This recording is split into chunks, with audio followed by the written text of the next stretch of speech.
भाग 11 स्वार्थी दानव। दंत कथा। एक बड़ा सा सुंदर बाग था। प्रतिदिन शाम को पाठशाला से लौटते समय बच्चे बाग में जाते और खेला करते थे। उसमें कोमल हरी घास के गलीचे बिछे थे। घास के आसपास तारों के समान सुंदर फूल खिले थे।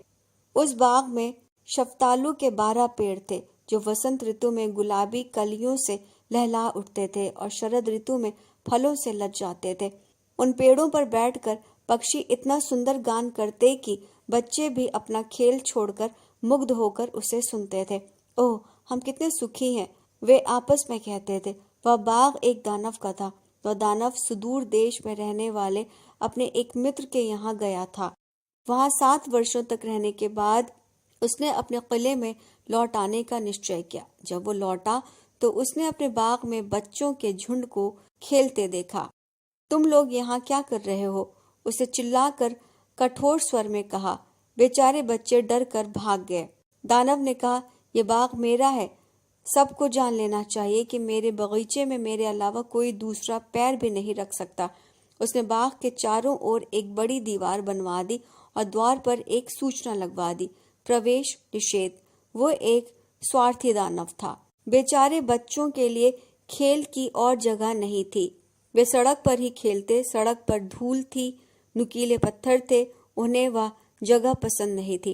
पढ़ाई हो जाने के बाद वे बगीचे की दीवार के चारों ओर चक्कर लगाते और उस सुंदर बगीचे की तारीफ करते। ओह, हम इसमें कितने सुखी थे, वे आपस में कहते। वसंत का आगमन हुआ। सारा देश नन्ही नन्ही कलियों और छोटे छोटे पक्षियों से सुशोभित हो उठा। उस स्वार्थी दानव के बगीचे में अभी तक शीतकाल ही बना हुआ था। बर्फ ने अपनी सफेद चादर से बगीचे की हरियाली को ढक लिया। कोहरे ने बड़े वृक्षों पर सफेदी चढ़ा दी। दिन रात ठंडी हवा के झोंके उस बगीचे में लहरें मारते। ओले भी पड़ने लगे। प्रतिदिन 3 घंटे दानव के उस किले पर ओले बरसते। किले की छत टूटने लगी। बगीचा तो सारा तबाह हो ही गया था। अपने किले की एक खिड़की के पास खड़े होकर उस जमे हुए सफेद बगीचे को देखकर स्वार्थी दानव ने कहा, कुछ समझ में नहीं आता, वसंत अभी तक क्यों नहीं आया? अब तो ऋतु में परिवर्तन होना ही चाहिए। ऋतु में कोई परिवर्तन नहीं हुआ। वसंत का आगमन हुआ।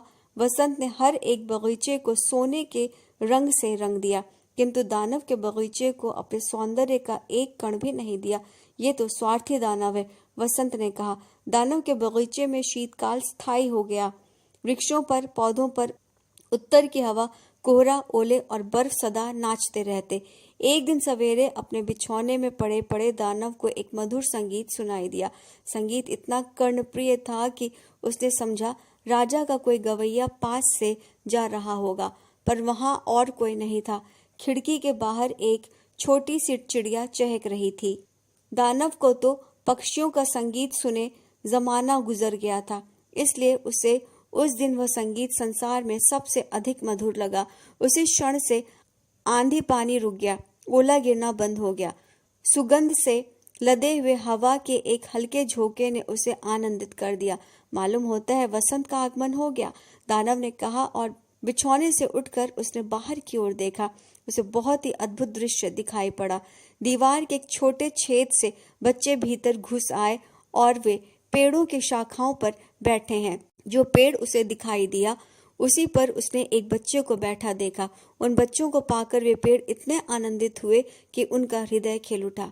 कोमल फूलों से सजकर पेड़ों ने अपनी शाखाओं को बच्चों पर पसार दिया। पक्षी इधर उधर फुदक कर चहचहा रहे थे और फूल हरी भरी घास से अपने सुंदर चेहरे बाहर निकाल कर हंस रहे थे।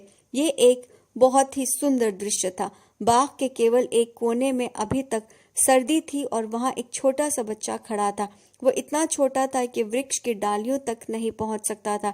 बच्चा दुख से डांवाडोल हो रहा था और चिल्ला रहा था। उस बेचारे पेड़ पर भी अभी तक बर्फ जमी हुई थी और उत्तरी हवा उसे झंझोर रही थी।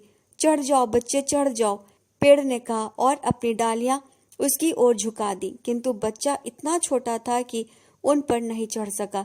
ये देखकर दानव का भी हृदय पसीज गया। मैं भी कितना स्वार्थी हूँ, उसने कहा। अब मुझे मालूम हुआ मेरे बाग से वसंत क्यों चला गया। मैं उस नन्हे बच्चे को पेड़ के सबसे ऊपर की शाखा पर बिठा दूंगा, इस दीवार को तुड़वा दूंगा और लंबे समय तक मेरा ये बाग बच्चों के खेलने के काम आएगा। उसे अपने किए पर बहुत पछतावा हो रहा था। नीचे उतरकर आहिस्ते से दरवाजा खोलकर वह बगीचे में पहुंचा, किंतु उसे देखते ही बच्चे डर के मारे भाग गए। बगीचे में फिर शीत ने अधिकार जमा लिया। एक छोटा बच्चा वहीं खड़ा रहा। उसकी आंखों में आंसू भरे हुए थे, पर दानव को नहीं देख पाया था। दबे पांव बच्चे के पास पहुंचकर दानव ने उसे उठाकर वृक्ष पर बिठा दिया। वृक्ष फूल पत्तों से लहला उठा। पक्षी आकर उस पर गान करने लगे। उस बच्चे ने अपने दोनों नन्हे नन्हे हाथ बढ़ाकर दानव के गले में डाल दिए और उसे चूम लिया। दूसरे बच्चे भी यह देखकर कि दानव अब दुष्ट दानव नहीं रहा, दौड़कर बगीचे में आ गए। उन बच्चों के साथ ही वसंत लौट आया। बच्चों, अब ये बाग तुम्हारा है, खूब खेलो कूदो। उसने बगीचे की दीवार तुड़वा डाली। जब दोपहर को लोग बाजार जा रहे थे तो उन्होंने देखा दानव बच्चों के साथ उस अनुपम बाग में खेल रहा है।